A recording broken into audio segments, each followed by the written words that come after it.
Hello friends, welcome to my channel. అయితే మనము Indian politic course అయితే చేస్తున్నాము. అయితే కోర్స్ స్టార్ట్ చేసే ముందు ఈ కోర్స్ గురించి మీరు తెలుసుకోవాలి. ఇది ఒక కాంప్రహెన్సివ్ కోర్స్ అనమాట, ఇండియన్ పాలిటిక్ సబ్జెక్ట్ కోసం. అయితే ఇది for UPSC civil services exams and Indian forest service ఎగ్జామ్స్కి ఇది కోర్స్ అనేది డిజైన్ చేయబడి ఉంది. అండ్ క్లాస్ స్టార్ట్ చేసే ముందు నా గురించి మీరు తెలుసుకోవాలి. నా పేరు నవీన్ నాయక్. అయితే నేను ఈ ఇండియన్ పాలిటీ సబ్జెక్ట్ అయితే నేను టీచ్ చేస్తాను. అండ్ లాస్ట్ క్లాస్లో మనం చూసుకుంటే మనము ప్రియంబుల్ గురించి మనం మాట్లాడుకున్నాం. బట్ ఈ క్లాస్లో మనము స్టేట్ అండ్ యూనియన్ టెరిటరీస్ గురించి మనం డిస్కస్ చేయబోతున్నాం. అండ్ ఈ కోర్స్ చూసుకుంటే మనము ఈ కోర్స్ కంప్లీట్గా మీరు వింటే కనుక మీకు ఇండియన్ పాలిటీ అనే సబ్జెక్ట్ మీ బ్రెయిన్లో అయితే బాగా ఎక్కుతుంది. అలాగే మీకు ఏ డౌట్ ఉన్నా సరే ఈజీగా క్లియర్ అవుతుంది. ఎందుకంటే నేను చాలా కాంప్రహెన్సివ్ వేలో అలాగే చాలా ఈజీ వేలో చెప్తాను అనమాట. సో ఫాలో కాండి. అలాగే ఈ వీడియోస్ని రెగ్యులర్గా చూస్తూ ఉండండి. అలాగే మీ ఫ్రెండ్స్ని లైక్ అండ్ సబ్స్క్రైబ్ కూడా చేపియండి. అండ్ క్లాస్లో చూసుకుంటే మనము స్టేట్ అండ్ యూనియన్ టెరిటరీస్ గురించి మనం డిస్కస్ చేస్తున్నాం. అయితే ఇది పార్ట్ 1 అండ్ ఆర్టికల్ 1 to 4 అనేది డీల్ చేస్తూ ఉంటాయి అన్నమాట. అయితే డాక్టర్ అంబేద్కర్ ఏం చెప్పారంటే యూనియన్ ఆఫ్ స్టేట్స్ గురించి చెప్పారు, rather than the federation of states అని. అండ్ ఆర్టికల్ 1 ఏం చెప్తుందంటే India that is a Bharat has a union of states. Bharat or India అని కూడా మనం అంటాము. అయితే భారతే ఎందుకు పిలవాలి, ఇండియా అని పిలవద్దు అని ఇండియన్ కాన్స్టిట్యూషన్లో అయితే లేదు. అండ్ భారత్ అండ్ ఇండియా అని కూడా పిలుస్తాము ఆర్టికల్ 1తో. And as a union of states అని చెప్తాము. అదే rather than federation of states, union of states అని మనం పిలుస్తాం అనమాట. అయితే schedule 1 contains the name of the states. అయితే షెడ్యూల్ 1 అనేది ఒక బాక్సెస్లో అడిషనల్ ఇన్ఫర్మేషన్ అయితే ఉంటుంది. అండ్ షెడ్యూల్ 1లో ఏంటి అంటే ఒక name of the states and their union jurisdictions గురించి మనం చెప్తుందన్నమాట. షెడ్యూల్ 1 గుర్తుపెట్టుకోండి. The territories of the state can be classified into 3 categories. Territory of the states, union territory specified in the first schedule, and such other territories has may be acquired. అయితే territories of the state అయితే 3 టైప్స్గా classify చేశారు. First one territories of the states, union territories specified in the first schedule, అలా and other territories that may be acquired. అయితే ఈ 3 గుర్తుపెట్టుకోండి మీరు. And territories of the states ఇప్పుడు వరకు చూసుకుంటే మనకు 28 స్టేట్స్ అయితే ఉన్నాయి. అలాగే 8 యూనియన్ టెరిటరీస్ అయితే ఉంది యాజ్ పర్ 2020 వరకు చూసుకుంటే. అండ్ అడ్మినిస్ట్రేషన్ చూసుకుంటే the states members of the federal system share distribution of power with the centre. అయితే పవర్స్ అనేది షేర్ చేయడం జరుగుతుంది మన స్టేట్స్లో అయితే, సెంట్రల్ అండ్ స్టేట్లో. అండ్ యూనియన్ టెరిటరీస్ చూసుకుంటే డైరెక్ట్లీ సెంట్రల్ గవర్నమెంట్ అనేది అడ్మినిస్ట్రేట్ చేస్తుందన్నమాట. అందుకోసం యూనియన్ టెరిటరీస్లో గవర్నర్స్ అయితే ఉంటారు, లెఫ్టినెంట్ గవర్నర్స్, వాళ్ళు రూల్ చేస్తూ ఉంటారు అనమాట.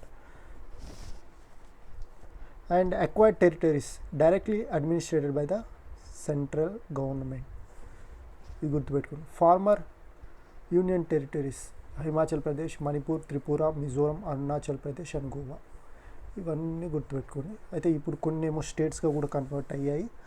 ముందు యూనియన్ టెరిటరీస్గా ఉండేవి, ఇప్పుడేమో స్టేట్స్గా కన్వర్ట్ అయ్యాయి అనమాట. హిమాచల్ ప్రదేశ్ అయినా సరే, మణిపూర్ అయినా సరే, Tripura, Mizoram, Arunachal Pradesh and Goa.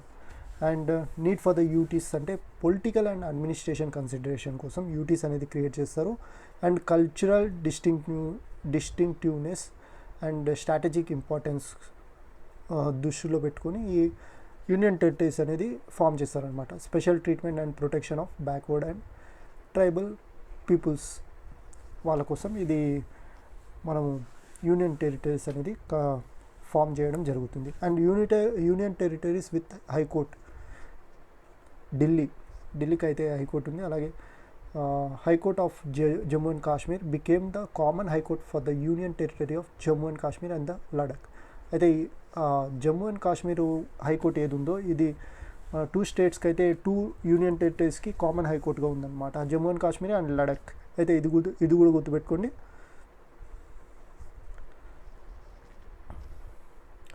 Important concept చూసుకుంటే the phrase union of states has been preferred over the federation of states. అయితే మనము యూనియన్ ఫెడరేషన్ ఆఫ్ స్టేట్స్ చెప్పడం కన్నా మనం యూనియన్ ఆఫ్ స్టేట్స్ చెప్పడమే చాలా బెటర్ అన్నమాట.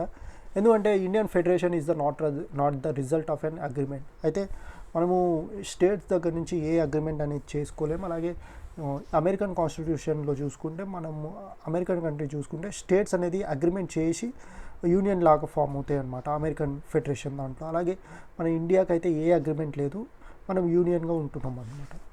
అయితే states have a no right to cede from the federation. అలాగే స్టేట్కి ఏ రైట్ లేదు వాళ్ళు ఎగ్జిట్ అవ్వడానికి, ఒక యూనియన్ నుంచి ఎగ్జిట్ కావడానికి మన ఇండియా దాంట్లో.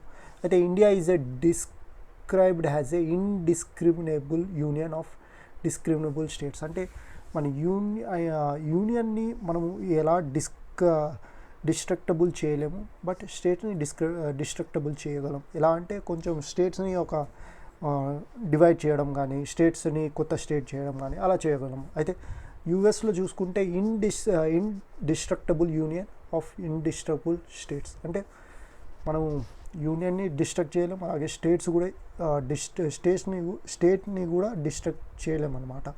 ఎందుకంటే ఈ అమెరికన్ ఫెడరల్ గవర్నమెంట్ అనమాట. అమెరికన్ ఫెడరల్ గవర్నమెంట్లో ఏమవుతాయి అంటే స్టేట్స్ ఒక అగ్రిమెంట్ చేసుకొని యూనియన్తో ఒక యూనియన్ అంటే అగ్రిమెంట్ చేసుకొని యూనియన్తో వాళ్ళు యూనియన్ లాగా ఫామ్ అవుతారు అనమాట. అయితే అక్కడ ఫెడరల్ టైప్ ఆఫ్ స్ట్రక్చర్ అనేది ఉంటుంది. అలాగే మన యూనియన్ టైప్ ఆఫ్ స్ట్రక్చర్ అనేది మన ఇండియాలో అయితే ఉంది.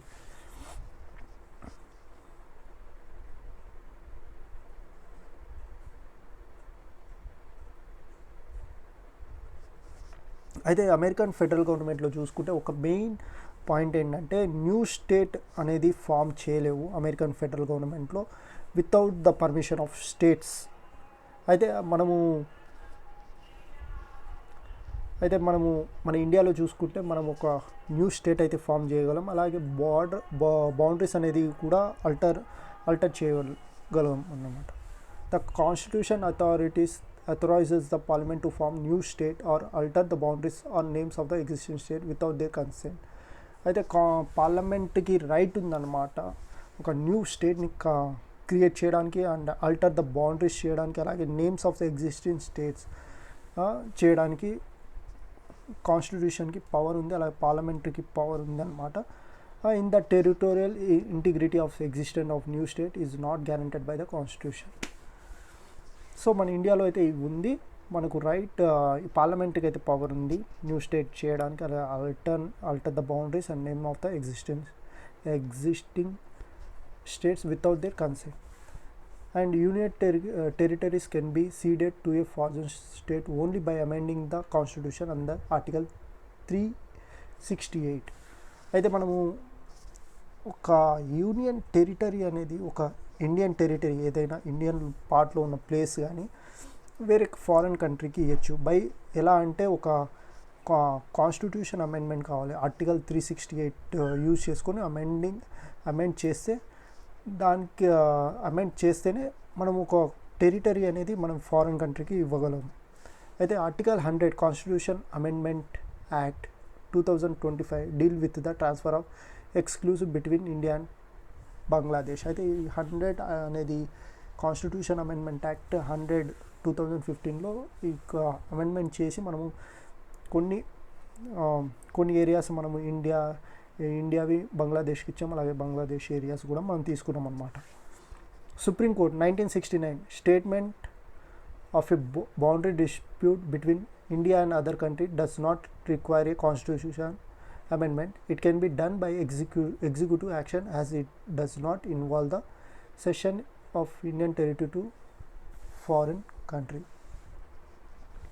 అయితే సుప్రీంకోర్టు 1969లో ఏం చెప్పిందంటే సెటిల్మెంట్ ఆఫ్ బౌండరీ డిస్ప్యూట్స్ అనేది దానికి ఒక కాన్స్టిట్యూషన్ అమెండ్మెంట్ అనేది అవసరం లేదు. అయితే ఇదే ఎగ్జిక్యూటివ్ యాక్షన్తో మనము ఈ స్టెప్ని అనేది తీసుకోవచ్చు అని చెప్పిందనమాట. టెరిటరీ ఆఫ్ ఇండియా అనేది వైడర్ ఎక్స్ప్రెషన్ అని చెప్పచ్చు. యూనియన్ ఆఫ్ ఇండియా కన్నా టెరిటరీ ఆఫ్ ఇండియా అనేది వైడర్ ఎక్స్ప్రెషన్ అని చెప్పచ్చు. ఇట్ ఇంక్లూడ్స్ టెరిటరీ ఆఫ్ ఇండియాలో ఏమేమి ఉంటాయంటే states, union territories and the territories that have acquired by the government of India at any future time. అయితే ఇవనేది గుర్తుపెట్టుకోవాలి. యూనియన్ ఆఫ్ ఇండియా కన్నా టెరిటరీ ఆఫ్ ఇండియాకి చాలా వైడ్ ఎక్స్ప్రెషన్ ఉంది.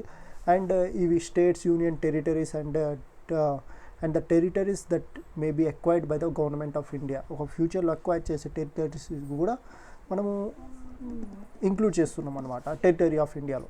సో ఇదనేది చాలా గుర్తుపెట్టుకుని, ఎందుకంటే ఇది యూపీఎస్సీలో ఎగ్జామ్లో కూడా వచ్చింది 2023 అనుకుంటా, 2023 యూపీఎస్సీ ఎగ్జామ్లో దీని గురించి అడిగారు. సో మీరు మాత్రం దీన్ని గుర్తుపెట్టుకొని union of India and territory of India ఏంటో అని. And wherever commissions in the reorganisation of state and union territories. అయితే కొన్ని కమిషన్స్ అయితే ఫామ్ చేశారు రీఆర్గనైజ్ చేయడానికి. అండ్ స్టేట్స్ అండ్ యూనియన్ టెరిటరీస్ని, స్టేట్స్ లేదా యూనియన్ టెరిటరీస్ని రీఆర్గనైజ్ చేయడానికి. Dhar commission, first one Dhar commission submitted its report in December 1948. అయితే ఇది ఇండియన్ ఇండిపెండెన్స్ తర్వాత ఫామ్ అయిన committee. And it recommended the reorganisation of states should be done on the basis of administrative convenience rather than linguistic factors. అయితే Dhar commission ఏమంటుందంటే ఏదైనా సరే new state అనేది ఒక అడ్మినిస్ట్రేటివ్ కన్వీనియన్స్ కోసం మనము ఫామ్ చేయాలి కానీ బట్ లాంగ్వేజ్ బేస్డ్ అయితే కాదు అని చెప్తుంది, అలా సజెస్ట్ చేస్తుంది అనమాట Dhar commission. And JVP committee అయితే formally rejected language as a basic. అయితే ఫార్మల్గా ఒక లాంగ్వేజ్ని బేస్ చేసుకొని స్టేట్ ఫామ్ చేయడం అనేది రిజెక్ట్ చేసింది అనమాట.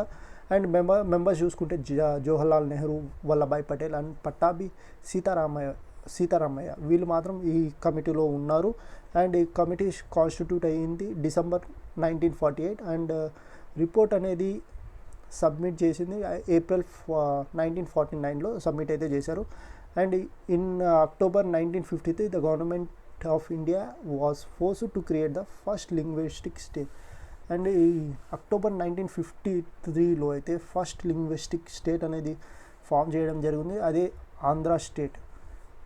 అయితే ఇది ఎలా ఫామ్ చేశారంటే మనం Telugu speaking peoples and Tamil పీపుల్స్ని సపరేట్ చేయడం అనమాట. అలా తెలుగు స్పీకింగ్ ఏరియాస్ని మనం ఆంధ్ర స్టేట్ని ఫామ్ చేశారు. అలాగే మద్రాస్ స్టేట్ అయితే ఈ ఆంధ్ర స్టేట్ అనేది మద్రాస్ స్టేట్ నుంచి సపరేట్ అయితే అయ్యింది. Fazal Ali commission next broadly accepted language has a basis of reorganisation of state, rejected theory of one language one state. అయితే బ్రాడ్లీ యాక్సెప్ట్ అయితే చేసింది ఒక లాంగ్వేజ్ బేస్గా మనము స్టేట్ అనేది ఫామ్ చేయాలని, but rejected the one language one state. అయితే ఒక్కటైతే గుర్తుపెడుతుంది, one language one state అనే థియరీని మాత్రం రిజెక్ట్ అయితే చేసింది. Suggested the abolition of the 4-fold classification of states and territories. అయితే 4-fold క్లాసిఫికేషన్ ఆఫ్ స్టేట్స్ అనేది రిజెక్ట్ అయితే చేసింది, అబాలిష్ చేయాలని. అయితే ఆ ఫోర్ ఫోల్డ్ టెరిటరీ ఆఫ్ ఇండియాని 1950లో అయితే చేశారు. అయితే ఇది ఏంటి అంటే ఫస్ట్ స్టేట్లో పార్ట్ ఏ, పార్ట్ బి. అయితే part A to part D వరకు ఉంటాయి అన్నమాట టెరిటరీ ఆఫ్ ఇండియాలో. అయితే పార్ట్ ఏలో వచ్చేసి ఏముంటాయి అంటే అస్సాం, బీహార్ 9 స్టేట్స్ అయితే ఉన్నాయి. పార్ట్ బిలో 9 స్టేట్స్ ఉన్నాయి. అలాగే పార్ట్ సిలో 10 స్టేట్స్ అండ్ పార్ట్ డిలో 1 యూనియన్ టెరిటరీ అయితే ఉంది.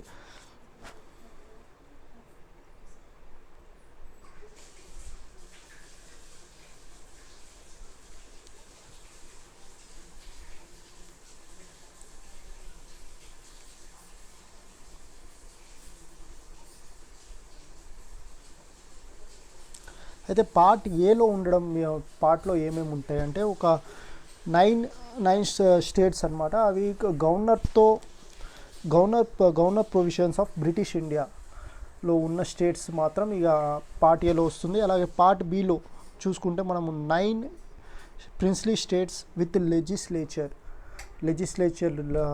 ఉన్న స్టేట్స్ పార్ట్ బిలో వస్తాయి. అలాగే పార్ట్ సిలో అంటే చీఫ్ కమిషనర్ ఉంటారనమాట. చీఫ్ కమిషనర్ అయితే బ్రిటిష్ చీఫ్ కమిషనర్ రూల్ చేసే స్టేట్స్ని పార్ట్ సి స్టేట్స్ అంటాం. అలాగే పార్ట్ డిలో అయితే యూనియన్ టెరిటరీస్ గురించి మాట్లాడుకుంటాం అనమాట. అయితే ఫజల్ అలీ కమిషన్ అయితే లాంగ్వేజ్ని ఒక యాక్సెప్ట్ అయితే చేసింది, but 4-fold classification of territories of ఇండియాని అబాలిష్ చేయాలని చెప్పింది. అండ్ ఈ కాన్స్టిట్యూట్ అయ్యింది డిసెంబర్ 1953లో. అండ్ మెంబర్స్ చూసుకుంటే Fazal Ali chairman, KM Panikkar and HZ Kunzru, వీళ్ళు మాత్రం ఈ కమిషన్లో మెంబర్స్ ఉన్నారనమాట. Submitted its report in September 1955కి ఈ రిపోర్ట్ అనేది సబ్మిట్ చేశారు.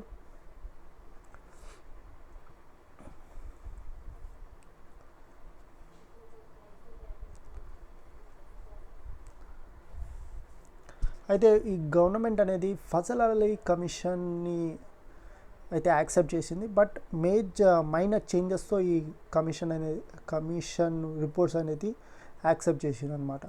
Through the state reorganisation act 1956, the 7th constitution amendment, 14 state union territories were created. అయితే స్టేట్ రీఆర్గనైజేషన్ యాక్ట్ 1956లో అయితే వచ్చింది. అయితే అలాగే 7th కాన్స్టిట్యూషన్ అమెండ్మెంట్ యాక్ట్తో 17 స్టేట్ అండ్ 6 యూనియన్ టెరిటరీస్ అనేది క్రియేట్ చేయడం జరిగింది November 1st, 1958కి. అయితే ఈ డేట్ అయితే గుర్తుపెట్టుకుని, అలాగే ఈ రీఆర్గనైజేషన్ కమిషన్స్ అయితే గుర్తుపెట్టుకోవాలి. Dar commission, JVP commission, Fazal Ali commissions, ఇవైతే మీరు గుర్తుపెట్టుకోండి. అలాగే దీని రికమెండేషన్స్ కూడా గుర్తుపెట్టుకోండి. నేమ్స్ కూడా చాలా ఎగ్జామ్స్లో అడిగారు. అండ్ దీని ఆర్డర్ అయితే గుర్తుపెట్టుకోండి. Dar commission first, JVP committee and Fazal Ali commissions, ఈ నేమ్స్ అయితే బాగా గుర్తుపెట్టుకోండి మీరు. టెరిటరీస్ ఆఫ్ ఇండియా ఇన్ 1956లో ఇప్పుడు మనం అనుకున్నాం కదా, స్టేట్ రీఆర్గనైజేషన్ యాక్ట్ 1956లో. అయితే ఈ రీఆర్గనైజేషన్ యాక్ట్తో ఈ స్టేట్స్ అనేది వచ్చాయన్నమాట. Andhra Pradesh, Assam, Bihar, Bombay, Jammu and Kashmir, Kerala, Madhya Pradesh, Madras, Mysore, Orissa, Punjab, Rajasthan, Uttar Pradesh and west Bengal, ఈ స్టేట్స్ అనేది ఫామ్ అయితే చేశారు. అండ్ యూనియన్ టెరిటరీస్ చూసుకుంటే Andaman and Nicobar islands, Delhi, Himachal Pradesh, Lakshadweep, Minicoy and Minidweep islands, Manipur, Tripura, ఇవన్నీ union territories. And comparison with the states and union territories, అంటే స్టేట్స్ అండ్ యూనియన్ టెరిటరీస్ మనం కంపారిజన్ చూసుకుందాం. అయితే దీనిది సెంటర్తో రిలేషన్షిప్ చూసుకుంటే ఫెడరల్ టైప్ ఆఫ్ రిలేషన్షిప్ అయితే ఉంటుంది. అలాగే యూనియన్ టెరిటరీస్లో చూసుకుంటే యూనిటరీ అనేది ఉంటుంది. అలాగే ఫెడరల్ అంటే ఒక సెంట్రల్లో ఒక గవర్నమెంట్ ఉంటుంది, అలాగే స్టేట్లో కూడా ఒక గవర్నమెంట్ ఉంటుంది. టూ గవర్నమెంట్స్ అనేది రూల్ చేస్తూ ఉంటాయి అన్నమాట. అలాగే కొన్ని సబ్జెక్ట్స్ స్టేట్ చేస్తుంది, అలాగే కొన్ని సబ్జెక్ట్స్ సెంట్రల్ చేస్తుంది. అలాగే యూనియన్ టెరిటరీలో చూసుకుంటే ఒకటే గవర్నమెంట్, అలాగే సెంట్రల్లో ఏది ఉంటుందో అలాగే యూనియన్ టెరిటరీలో కూడా ఆ గవర్నమెంట్ అనేది తీసుకుంటుంది అన్నమాట responsible. Power distribution with the centre, అయితే పవర్ డిస్ట్రిబ్యూషన్ అనేది సెంటర్తో అవుతుంది. అలాగే under the direct control and administration of the direct కంట్రోల్లో ఉంటుంది ఒక. And uniformity in their administrative setup, uniformity అయితే ఉంటుంది. They do not have autonomy, అయితే ఇది డైరెక్ట్ కంట్రోల్ యూనియన్ చేతిలో ఉంటుంది కాబట్టి డైరెక్ట్గా అటానమీ అనేది ఉండదన్నమాట. Governor is the constitution head of the state, అయితే గవర్నర్ అనేది హెడ్ ఆఫ్ ద స్టేట్గా ఉంటారు. అలాగే there is no uniformity in their administrative setup union టెరిటరీస్లో చూసుకుంటాం. Parliament can not make laws on the subjects of state list, అయితే మనము state list, central list, concurrent list ఇవన్నీ ఉంటాయి అన్నమాట. అయితే ఇవైతే ముందు క్లాసెస్లో మనం చదువుకుంటాం. అయితే ఇప్పుడు వరకు అయితే చూసుకుంటే పార్లమెంట్ ఏది ఉందో అలాగే స్టేట్ సబ్జెక్ట్స్లో అయితే లాస్ అయితే చేయలేవు, ఎక్సెప్ట్ వెన్ ఎక్స్ట్రాడినరీ సర్కమ్స్టెన్స్ వచ్చినప్పుడే అలాంటి డెసిషన్స్ అనేది తీసుకుంటుంది. అలాగే యూనియన్ టెరిటరీస్లో చూసుకుంటే parliament can make law on any subject of the 3 list in relation to union territories. అదే చెప్పాం కదా, స్టేట్ లిస్ట్, సెంట్రల్ లిస్ట్, అలాగే కాంక్రీట్ లిస్ట్. ఆ 3 లిస్ట్లో ఎప్పుడైనా పార్లమెంట్ చేయొచ్చు, ఏ లిస్ట్లో అయినా లా అయితే చేయొచ్చు అనమాట.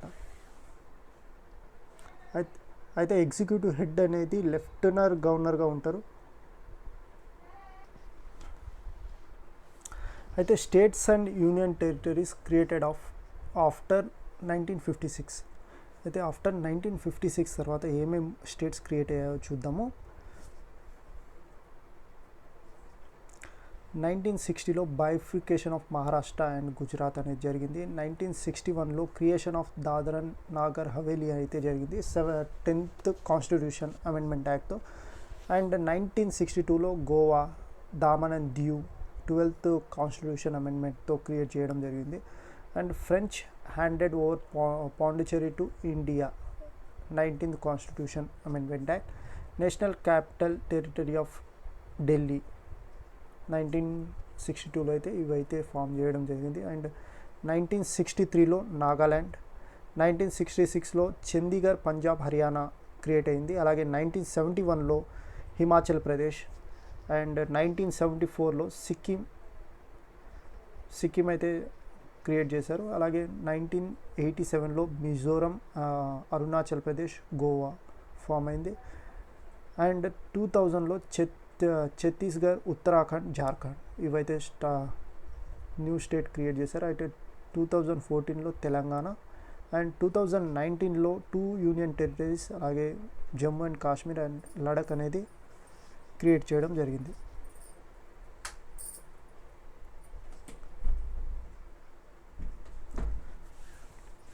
అయితే జమ్మూ అండ్ కాశ్మీర్ రీఆర్గనైజేషన్ ఎప్పుడు అయిందంటే 2019లో. ముందు ఏమైందంటే జమ్మూ అండ్ కాశ్మీర్కి ఒక ఓన్ కాన్స్టిట్యూషన్ అయితే ఉండేది. అలాగే స్పెషల్ స్టేటస్ అయితే ఇవ్వడం జరిగింది article 370 of the constitution of India. But 2000 Jammu and Kashmir reorganisation act 2019తో ఆర్టికల్ 370 అనేది అబాలిష్ చేయడం జరిగింది. దాంతో మన జమ్మూ అండ్ కాశ్మీర్ అనేది మన ఇండియాలో అయితే ఫుల్లీ యాడెడ్ అయింది. అండ్ స్పెషల్ స్టేటస్ 2019లో special status was abolished by the presidential ఆర్డర్తో ఈ స్పెషల్ స్టేటస్ అనేది అబాలిష్ చేయడం జరిగింది. The constitution applicable to the Jammu and Kashmir order 2019. అయితే 2019 ముందు ఉన్న జమ్మూ అండ్ కాశ్మీర్ కాన్స్టిట్యూషన్ అనేది అబాలిష్ చేయడం జరిగింది ప్రెసిడెన్షియల్ ఆర్డర్లో. And Jammu and Kashmir reorganisation act 2019 అయితే bifurcated the Jammu and Kashmir into 2 union టెరిటరీస్గా చేశారు. అయితే first one Jammu and Kashmir with legislature, Jammu and కాశ్మీర్కి లెజిస్లేచర్ ఉంది. అలాగే union territory of Ladakh without legislature అనమాట.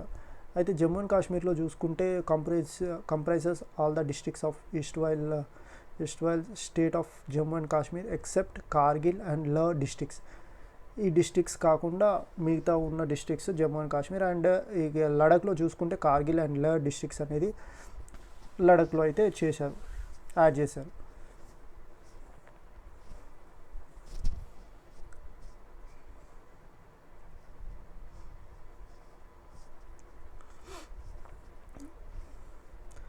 Delhi law on any subject on the state list except public order, police and land and concurrent list.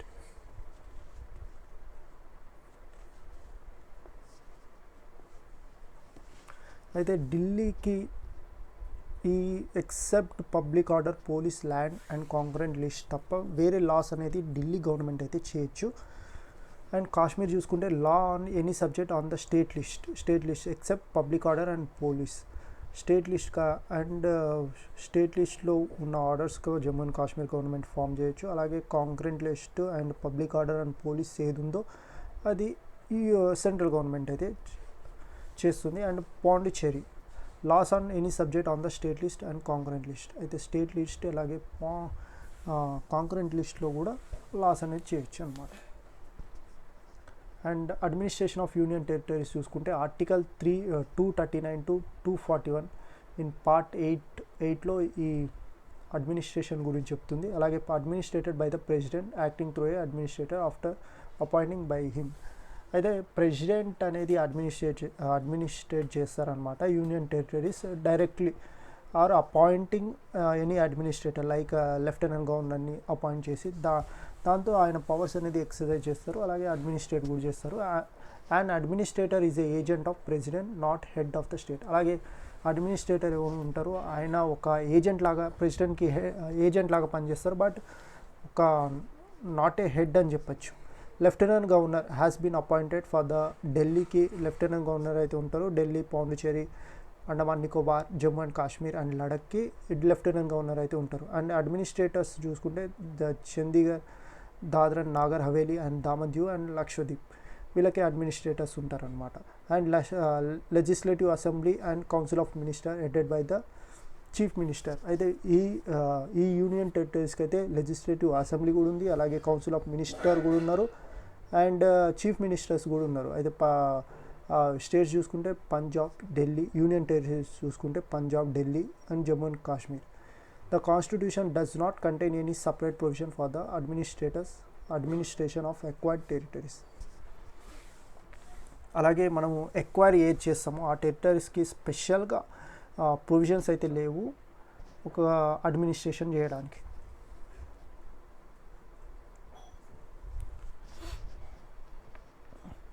అయితే మనం main articles గురించి article దగ్గరకు అయితే వచ్చాము. అయితే 1 to 4 article part A union and it's territories గురించి చెప్తుంది. అలాగే మనము ఆర్టికల్ 1 చూసుకుంటే name and territories of the union. అయితే ఆర్టికల్ 1లో ఏముంటాయంటే మనము names and territories of the union గురించి అయితే ఉంటాయి. అలాగే నేమ్స్ ఏవేవి టెరిటరీస్ ఏవి ఉన్నాయో దాని గురించి ఆర్టికల్ 1లో ఉంటుంది. ఆర్టికల్ 2లో admission or establishment of new state. అయితే ఆర్టికల్ 2లో అయితే అడ్మిషన్ ఎలా చేయాలి అండ్ ఒక న్యూ స్టేట్ ఎలా ఫామ్ చేయాలో ఆర్టికల్ 2లో అయితే ఉంటుంది. అండ్ ఆర్టికల్ 2A అనేది రిపీల్ చేసేసారు. Article 3 formation of new states, alteration of area boundaries or names of existing states. అయితే ఈ ఆర్టికల్తో మనము న్యూ స్టేట్ అనేది క్రియేట్ చేయొచ్చు, అలాగే ఒక ఏరియా బౌండరీస్ అనేది అల్టర్ చేయొచ్చు, అండ్ అలాగే నేమ్ కూడా చేంజ్ చేయొచ్చు అన్నమాట. అలాగే మనము ఇలాంటివి చేయాలంటే మనము ఫస్ట్ బిల్ అనేది parliament bill completing the above changes can be introduce in the parliament only the prior recommendation of the parliament. అయితే ఇలాంటివి చేసే ముందు మనము ప్రెసిడెంట్ పర్మిషన్ అయితే కావాలి, అప్రూవల్ అయితే కావాలి బిఫోర్ మనము పార్లమెంట్లో ఇంట్రడ్యూస్ చేసేటప్పుడు.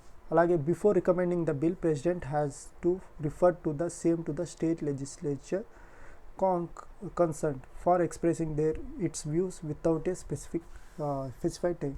అయితే మనము ప్రెసిడెంట్ అప్రూవల్ అయితే కావాలంటాం కదా. అయితే ప్రెసిడెంట్ ఏం చేస్తారంటే ఈ బిల్ అనేది స్టేట్ లెజిస్లేటివ్కి ఫార్వర్డ్ చేస్తారు, అలాగే అలాగే వాళ్ళ ఒపీనియన్స్ కూడా చూసుకుంటారనమాట. అయితే ఒపీనియన్స్ తీసుకుంటారు కదా. అయితే వాళ్ళకి ఒక స్పెసిఫిక్ పీరియడ్ కూడా లేదనమాట. ఒపీనియన్ ఎప్పుడైనా ఇవ్వచ్చు, ఒక 10 days, ఒక 20 days, లేకపోతే 1 month అలా. దానికి ఒక పీరియడ్ లిమిట్ అనేది లేదనమాట. అలాగే ప్రెసిడెంట్ అతను వాళ్ళ ఒపీనియన్స్ని గుర్తించి వాళ్ళ ఒపీనియన్స్ తీసుకోవచ్చు, లేకపోతే తీసుకోపోవచ్చు, ఆయన ఇష్టం అన్నమాట. And in the case of union territories no reference need to be made by the concerned legislature. అయితే ఇది స్టేట్స్కి మాత్రమే ఇవి ఒపీనియన్స్ కానీ ఆ బిల్ ఇంట్రడక్షన్ కానీ అలాగే ప్రెసిడెంట్ అప్రూవల్ అయితే ఉంటాయి అన్నమాట. అయితే అవే మన యూనియన్ టెరిటరీస్ అయితే మనకు లెజిస్లేచర్ పర్మిషన్స్ కానీ అలాగే వాళ్ళ వ్యూస్ కానీ అలాంటివి ఏం అవసరం లేదు, ఓన్లీ పార్లమెంటే డిసిషన్ తీసుకుంటుంది. And article 4 laws made under Article 2 and 3 to provide for the amendment of the 1st and the 4th schedule and supplemental incidental and consequent matters.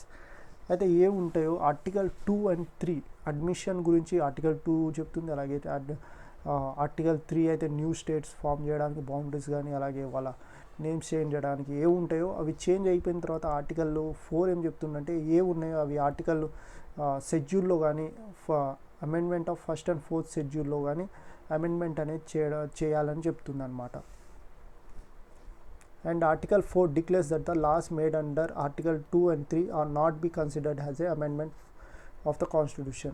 అలాగే ఈ ఆర్టికల్లో ఆర్టికల్ 4 ఏం చెప్తుందంటే ఆర్టికల్ లాస్ ఏవి చేస్తామో ఆర్టికల్ 2 అండ్ ఆర్టికల్ 3లో వాటిని మనము amendment కాదు అని చెప్తుంది అనమాట. Constitution amendment act article 368. అయితే వీడియో నచ్చినట్టయితే లైక్ చేయండి, షేర్ చేయండి, సబ్స్క్రైబ్ చేయండి ఫ్రెండ్స్. అయితే ఇప్పుడు వరకు అయితే మనము యూనియన్ టెరిటరీస్ గురించి మనం కంప్లీట్ అయితే చేసాం. నెక్స్ట్ అయితే సిటిజన్షిప్ గురించి మనం నేర్చుకోబోతున్నాం. పార్ట్ 2లో ఉంటుంది. సో నెక్స్ట్ క్లాస్లో చూసుకుందాం. ప్లీజ్ సపోర్ట్ చేయండి friends. Thank you for watching. Like, share, subscribe. Thank you friends.